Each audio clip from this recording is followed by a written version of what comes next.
दोस्तों, मैं राज पांडे, आप देख रहे हैं आरसीए न्यूज टुडे। आप सभी का आरसीए न्यूज टुडे चैनल पर हार्दिक स्वागत है। जैसा कि आपको मालूम होगा, इस चैनल के माध्यम से जितनी भी जानकारी आपको दी जाती है वह पूर्णतः सही और सटीक होती है। उसी क्रम में आज की 10 बड़ी खबर के बारे में बात करेंगे, जो कि आपके लिए बहुत ही महत्वपूर्ण है। 5 खबरों का जिक्र थंबनेल पर किया गया है। 5 एक्स्ट्रा खबरें दूंगा, जो भी बताऊंगा जेन्युइन, सही और सटीक बताऊंगा। इसलिए वीडियो को अंत तक देखिएगा, समझने का प्रयास करिएगा। मेरे द्वारा जो जानकारी आपको दी जाती है उसी आप ध्यान से सुन लीजिए। अगर आपसे कोई पूछता भी है तो आप उसी को रिपीट कर दीजिए, आपकी बात कभी गलत सिद्ध नहीं हो सकती है। अगर आप किसी भी गवर्नमेंट जॉब की तैयारी कर रहे हैं, लंबे समय से तैयारी कर रहे हैं, आपका सिलेक्शन नहीं हो पा रहा है, जितनी बेहतर तैयारी आप चाहते हैं उतनी बेहतर तैयारी नहीं हो पा रही, क्योंकि आपके पास रणनीति की कमी है। तो आपकी रणनीति कैसे अच्छी हो सकती है, सिलेबस के अनुसार कैसे पढ़ना है, किस तरह के प्रश्न परीक्षाओं में पूछे जाते हैं, आपको पूरी जानकारी टेक्स्ट बुक, टेस्ट सीरीज के माध्यम से दी जाएगी। मैं आपको बताना चाहता हूँ, टेक्स्ट बुक के माध्यम से जो टेस्ट सीरीज तैयार करवाया गया है वह सब सिलेबस के अनुसार है। आप 580 प्लस एग्जाम्स की तैयारी टेक्स्ट बुक के टेस्ट सीरीज के माध्यम से कर सकते हैं, जैसा कि आप अपने स्क्रीन पर देख रहे हैं। साथ साथ मैं आपको बता दूं, अब तक 19 लाख से ज़्यादा लोग इस टेस्ट सीरीज को परचेज कर चुके हैं, इस टेस्ट सीरीज से जुड़ चुके हैं। 7000 प्लस प्रीवियस ईयर का पेपर देखने को मिलेगा, जो कि भर्ती परीक्षाओं में प्रश्न आए हैं, उसे आप पढ़ेंगे तो एक ज्ञान आपको होगा, एक जानकारी मिलेगी वास्तव में किस प्रकार के प्रश्न पूछे जाते हैं। 45,000 प्लस मॉक टेस्ट आपको देखने को मिलेगा, वह भी 12 भाषाओं में। 12 भाषा मतलब कि आप अगर तमिलनाडु के हैं, कर्नाटक के हैं, उत्तर प्रदेश के हैं, बिहार के हैं, राजस्थान के हैं, तो आपको तैयारी करने में कोई दिक्कत नहीं होगी, आपकी तैयारी बहुत ही बेहतर हो जाएगी। मैं इतना कहूँगा कि आपको इसे परचेज करना चाहिए। ऑफ़र चल रहा है बप्पा का आशीर्वाद, इस ऑफ़र का लाभ उठा लीजिए, क्योंकि अभी तो 315 रुपये में आपको मिल रहा है। आगे चल के हो सकता है या 1000 या 1500 में हो जाए। और 315 दिन में 1 महीने तैयारी का मौका नहीं दिया जाएगा, 1 साल तैयारी का मौका दिया जाएगा। 315 रुपये आप पेड करिए, 1 साल तक 580 प्लस एग्ज़ाम्स की तैयारी करिए। 580 प्लस एग्ज़ाम्स कम नहीं होते हैं। अपनी तैयारी को बेहतर कर लीजिए, जिससे आपका सिलेक्शन हो जाए। यूपी SSSC PET परीक्षा होने वाली है, उसकी भी तैयारी टेक्स्ट बुक पास के माध्यम से कराई जाती है, जिससे आपके नंबर इंक्रीज हो पाए, आपकी तैयारी बहुत ही बेहतर हो जाए। साथ साथ मैं आपको बताना चाहता हूँ, आपको NCERT सिलेबस के अनुसार पढ़ना। अगर आपके सिलेबस में है, कोई बुक मिल रहा है, तो NCERT कक्षा 8 से लेकर 12 पढ़ लीजिए और लूसेंट पढ़ा करिए। गारंटेड है आपका सिलेक्शन होना तय, कोई रोक नहीं पाएगा। आपका इतना नंबर हो जाएगा, इतना नंबर हो जाएगा कि आप टॉप भी कर सकते हैं। इसलिए आप इसे जाकर परचेज करें। डिस्क्रिप्शन बॉक्स में लिंक दिया हूँ, उस लिंक पर क्लिक करें, RCN कूपन कोड का यूज करें, बम्पर डिस्काउंट के साथ आप इसे परचेज कर सकते हैं। में बात करेंगे उससे पहले, अगर आपने अभी तक टेलीग्राम चैनल को ज्वाइन नहीं किया है तो टेलीग्राम चैनल को ज्वाइन कर लें। टेलीग्राम चैनल को ज्वाइन कैसे करना है, तो आप टेलीग्राम पर जाइए, चैनल का नाम सर्च करिए, आपको टेलीग्राम चैनल मिल जाएगा। तुरंत ज्वाइन करिए, क्योंकि उस पर सुपर फास्ट तरीके से आपको जानकारी दी जाती है। पहली खबर है जूनियर हाई स्कूल शिक्षक भर्ती को लेकर। जूनियर हाई स्कूल शिक्षक भर्ती संशोधित परिणाम कब तक आएगा? इस चैनल के माध्यम से आपको कई बार बताया गया है कि PNP की तरफ से जो शासन को प्रस्ताव भेजा गया था, उस प्रस्ताव पर मुहर लग गया है। मैं आज भी कह रहा हूँ, प्रस्ताव शासन में अटका हुआ है। शासन के द्वारा PNP को प्रेषित क्यों नहीं किया जा रहा है, यह बात समझ में नहीं आ रही। साथ साथ मैं आपको यह भी बताना चाहता हूँ, पहले कहा जा रहा था कि छुट्टी के कारण नहीं आ पा रहा है, छुट्टियाँ थीं, लेकिन अब क्यों नहीं भेजा जा रहा है, रीज़न क्या है, इस बात की जानकारी कलेक्ट करने के बाद मैं आप तक पहुँचाऊँगा। लेकिन इतना मैं कहूँगा कि प्रस्ताव पर मुहर लग गया। कुछ लोग कह रहे हैं कि समाचार पत्र में निकला हुआ है कि प्रस्ताव शासन को भेजा गया है, अनुमति नहीं मिली। मैं आपको बताना चाहता हूं, जब तक PNP को प्राप्त नहीं हो जाएगा, जब तक भले ही प्रस्ताव पर मुहर लग गया हो, भले ही प्रस्ताव पर शासन के द्वारा मुहर लगा दिया गया हो, लेकिन जब तक PNP को प्राप्त नहीं होगा तब तक आप PNP से पूछते रहिए तो वो यही कहेंगे कि प्रस्ताव पर मुहर ही नहीं लगा है, स्पष्ट जवाब आपको नहीं देंगे। इसलिए कोई भी अधिकारी, कोई भी कर्मचारी जब कोई फाइल कहीं भेजता है, कोई प्रस्ताव बनाकर कहीं भेजता है और वहाँ से मुहर लग कर पुनः उसके पास फाइल नहीं पहुँचती है, तब तक वह आपसे कहेगा कि हमने प्रस्ताव भेज दिया है, अभी मुहर नहीं लगी है, हमने प्रस्ताव भेज दिया, अभी मुहर नहीं लगी है। यही बात रिपीट करते हुए आपको नज़र आएगा। इसलिए जब तक PNP को शासन के द्वारा प्रस्ताव जो भेजा गया अनुमति प्रेषित नहीं की जाएगी, तब तक PNP के द्वारा हमेशा आपसे यही कहा जाएगा कि प्रस्ताव भेज दिया हूँ, अभी तक मुहर नहीं लगी है। बातों को ध्यान से सुनिएगा। तो आज के समाचार पत्र में क्या लिखा हुआ है, आइए मैं आपको दिखा देता हूँ। आज के समाचार पत्र को ज़्यादा कुछ पढ़ने की आवश्यकता नहीं है। यहाँ पर देखिए साफ साफ लिखा हुआ है, मैं आपको दिखाना चाहता हूँ। यहाँ पर लिखा हुआ है कि इसमें कम अंक दिए जाने के बाद अभ्यर्थियों के आरोप की पुष्टि होने पर पीएनपी के द्वारा संशोधित परिणाम के संबंध में कार्रवाई शुरू की गई और संशोधित परिणाम बनकर तैयार हो गया है। पूर्व में घोषित परिणाम को निरस्त करके और नए परिणाम जारी करने हैं, लेकिन पीएनपी का प्रस्ताव शासन में अटका है। पीएनपी का प्रस्ताव शासन में अटका, यानी कि शासन के द्वारा पीएनपी को प्रेषित नहीं किया गया है, अटका है। ऐसा नहीं लिखा है कि शासन के द्वारा प्रस्ताव पर मुहर नहीं लगाया गया, प्रस्ताव भेज दिया गया है। यहाँ पर लिखा हुआ अटका है। अब अटका हुआ वस्तु, अटका हुआ सामान, अटका हुआ फाइल बाहर कब आएगा, कितने दिन में आएगा, इसकी अभी पुष्टि नहीं हुई।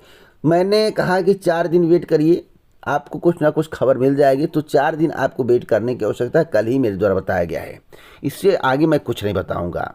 अगली अपडेट है 2 दिसंबर तक देख सकते हैं सीजीएल 2021 की उत्तर कुंजी, जो कि अब तक की सबसे बड़ी खबर है। कर्मचारी चयन आयोग की आधिकारिक वेबसाइट पर उत्तर कुंजी अपलोड कर दी गई है, तो आप वहां से डाउनलोड कर सकते हैं। अगली अपडेट है आरएएस मुख्य परीक्षा परिणाम को लेकर। देखिए, मुख्य परीक्षा परिणाम के संबंध में इस चैनल के माध्यम से 6 दिन पहले आपको जानकारी दी गई थी। 5 या 6 दिन पहले आपको बताया गया था कि राजस्थान लोक सेवा आयोग मुख्य परीक्षा परिणाम पर काम कर रहा है। देखिए, काम पूरा हो गया है, आज खत्म हो सकता है आरएएस अभ्यर्थियों का इंतजार, क्योंकि आज रात्रि तक मुख्य परीक्षा का परिणाम जारी किया जा सकता है। मैं आपको बताना चाहता हूं, जो मुझे जानकारी प्राप्त हुई है उसी जानकारी के आधार पे मैं आपको जानकारी दे रहा हूं। इसलिए रात तक आपको वेट करना है। संभावना है 99% आप मानकर चलिए कि आज रात में आरएएस यानी कि राजस्थान लोक सेवा आयोग के द्वारा आरएएस मुख्य परीक्षा का परिणाम जारी कर दिया जाएगा। अगली अपडेट है 5G सेवा को लेकर। भारत में 5G नेटवर्क कब से वर्क करने लगेगा। मैं आपको बताना चाहता हूं कि देश में 5G सेवा प्रदान करने के लिए जियो 2 लाख करोड़ रुपए का निवेश करेगी। कंपनी दिल्ली, मुंबई, चेन्नई और कोलकाता सहित प्रमुख शहरों में इस वर्ष दिवाली तक 5G सेवा आरंभ कर देगी। पूरे देश में यह सेवा पहुंचाने का लक्ष्य दिसंबर 2023 रखा गया है। सोमवार को रिलायंस इंडस्ट्रीज की तरफ से 45वीं वार्षिक आम सभा एजीएम की वर्चुअल संबोधित करते हुए चेयरमैन मुकेश अंबानी ने कहा है कि उच्च गुणवत्ता वाली किफ़ायती जियो 5G सेवा से देश के हर एक व्यक्ति हर एक स्थान को जोड़ेंगे। हम चीन और अमेरिका से पहले भारत को डाटा संपन्न अर्थव्यवस्था बनाने के लिए प्रतिबद्ध हैं। तो देखना होगा, ऐसे जब फ्री जियो वाला कमाल हुआ था, आपको मालूम होगा कि 6 महीना फ्री, 6 महीने फ्री, 6 महीने फ्री। उसके बाद क्या हुआ, उसके बाद पहले तो फ्री की रेवड़ी बांटी गई, फ्री लीजिए, फ्री लीजिए, फ्री लीजिए। ये नोटबंदी के समय की बात है, आपको मालूम होना चाहिए। उसके बाद क्या हुआ, अचानक से जियो के रेट बढ़ने लगे।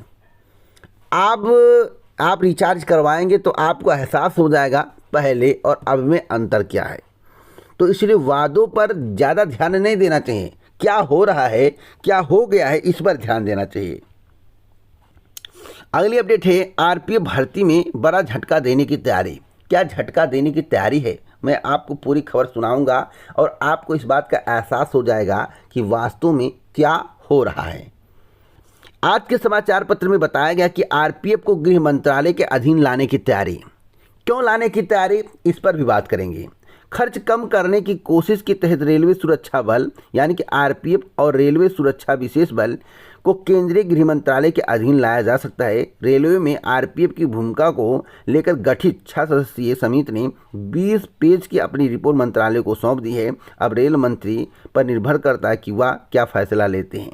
ज्ञात हो, देश भर में आरपीएफ और आरपीएसएफ में 77,000 141 जवान कार्यरत हैं जिन पर बड़ी धनराशि खर्च होती है। रेल मंत्री अश्विनी वैष्णव ने इन दोनों बलों की रेलवे में भूमिका पर सवाल उठाए थे। इसी के बाद आरपीएफ के महानिदेशक डीजी ने कमेटी गठित की थी जिसमें एडीजीपी और डीआईजी रैंक के अधिकारी शामिल थे। बता दें कि पूर्व रेल मंत्री पीयूष गोयल के समय भी कमेटी गठित हुई थी जिनमें आरपीएफ और रेलवे में स्वास्थ्य विभाग पर आने वाले खर्च का विस्तार से जानकारी दी गई थी। उस समय आरपीएफ को गृह मंत्रालय या दूसरे विभागों में समाहित करने का सुझाव दिया गया था। बाद में मामला ठंडा पड़ गया था। अब एक बात ध्यान से समझिएगा, समझने का प्रयास करिएगा। अगर आप ध्यान से सुनेंगे नहीं, समझने का प्रयास नहीं करेंगे तो आपको जानकारी नहीं पाएगी। जहां पर खर्च घटाने का नाम आ जाए, खर्च घटाने की कवायद आ जाए, या तो पद समाप्त हो जाते हैं या फिर अग्निवीर की तरह भर्ती कर दी जाती है। बात समझ रहे हैं? अब इससे ज़्यादा मैं कुछ नहीं बताऊंगा। अब क्या होने वाला है आपको खुद ब खुद कुछ दिनों, 1 साल, 1.5 साल, 2 साल के अंदर जानकारी मिल जाएगी। केवल इसी का नहीं, बहुत जगह ऐसा होने वाला है, इसलिए सतर्क रहने की आवश्यकता है। अगली अपडेट निकाय चुनाव को लेकर है। निकाय चुनाव का हुआ ऐलान।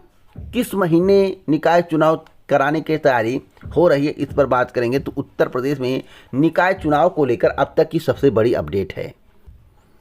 आज के समाचार पत्र में बताया गया कि दिसंबर के अंत तक हो सकते हैं निकाय चुनाव, लेकिन मैं आपको बताना चाहता हूं दिसंबर के अंत तक कराने की तैयारी जो है वह सफल हो जाए या देखने वाली बात होगी। प्रदेश में नगरीय निकाय के चुनाव आगामी दिसंबर के अंत तक कराने की तैयारी चल रही है। राज्य निर्वाचन आयोग को पिछले 5 वर्षों के दौरान सृजित और विस्तारित हुए नए नगर निकायों के परिसीमन की रिपोर्ट का इंतजार है। आयोग के विशेष कार्याधिकारी एसके सिंह हिंदुस्तान से बातचीत में बताया गया कि परिसीमन की रिपोर्ट आने के बाद नगरीय निकायों की वोटर लिस्ट का पुनरीक्षण करवाया जाएगा और फिर चुनाव कार्यक्रम घोषित किया जाएगा।